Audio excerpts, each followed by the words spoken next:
Bismillahirrohmanirrohim. Assalamualaikum warahmatullahi wabarakatuh. Apa kabar anak-anak yang soleh dan solehah? Semoga kalian semua dalam keadaan baik ya, sehat walafiat, baik dirinya dan keluarganya. Amin. Hari ini kita akan belajar pelajaran SKI dan materi SKI akan dibawakan oleh Bu Nurma.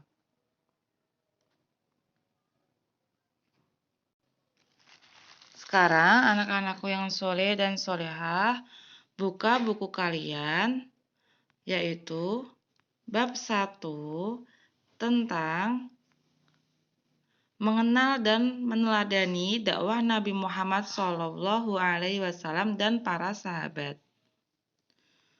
Buka bukunya halaman 4, pelajaran 1, yaitu tentang dakwah Nabi Muhammad SAW dan para sahabat.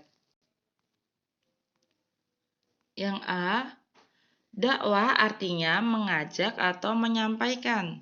Dakwah Nabi Muhammad SAW kepada seluruh manusia dan jin di alam semesta ini agar mereka mau beribadah kepada Allah Ta'ala saja dan tidak berbuat syirik kepada Allah. Sesuai dengan firman Allah yaitu wa ma khalaqtul jinna wal insa illa liya'budun. Dan tidaklah aku menciptakan jin dan manusia melainkan supaya mereka menyembahku, yaitu menyembah Allah. Quran Surat Ad-Dariyat ayat ke-56. Namun sebelum kita mempelajari dakwah Rasulullah Shallallahu Alaihi Wasallam, kita akan belajar sifat dan akhlak Nabi Muhammad SAW terlebih dahulu. Nah, sekarang kita akan belajar yang B, sifat dan akhlak Nabi Muhammad SAW. Akhlak mulia Nabi Muhammad SAW telah memikat hati manusia. Allah berfirman, andai engkau berbuat jahat, berhati kasar, niscaya lari bercerai-berailah mereka dari hadapanmu. Quran Surat Al-Imran ayat ke-159. Dan Allah juga berfirman, sesungguhnya engkau hai Muhammad mempunyai akhlak yang mulia, berbudi pekerti yang luhur. Quran Surat Al-Qalam ayat ke-4.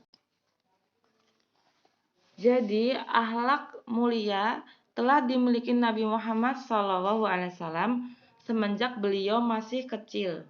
Beliau tidak pernah memuja berhala, tidak pernah ikut-ikutan berbuat buruk, seperti umumnya pemuda Quraisy di Arab. Beliau dikenal sebagai Al-Amin atau orang yang terpercaya. Kawan maupun lawan tidak menemukan keburukan pada diri Nabi Muhammad SAW. Nabi Muhammad juga melarang para sahabatnya berdiri menghormati beliau saat beliau datang. Bila Nabi Muhammad menghadiri pertemuan para sahabatnya, beliau duduk di mana saja tanpa melihat tempat.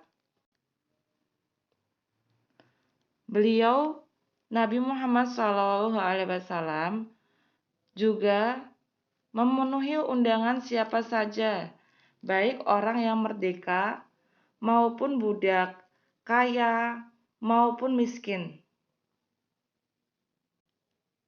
Beliau juga menengok orang yang sedang sakit walaupun letaknya jauh di luar kota. Beliau hidup sederhana, tidak bermewah-mewahan. Beliau mengutamakan kepentingan orang lain daripada kepentingan dirinya sendiri. Beliau juga tidak pernah menumpuk makanannya di rumah sekalipun untuk hari esok. Bahkan ketika beliau wafat, baju perangnya masih tergadai kepada seorang Yahudi. Beliau juga menjauhi kemewahan materi, bahkan alas tidurnya pun terbuat dari tikar yang kasar. Makanan beliau sederhana, beliau sering menderita kelaparan. Bahkan suatu saat, beliau pernah mengikat batu pada perutnya untuk menahan lapar. Demikian pula pakaian beliau sangatlah sederhana.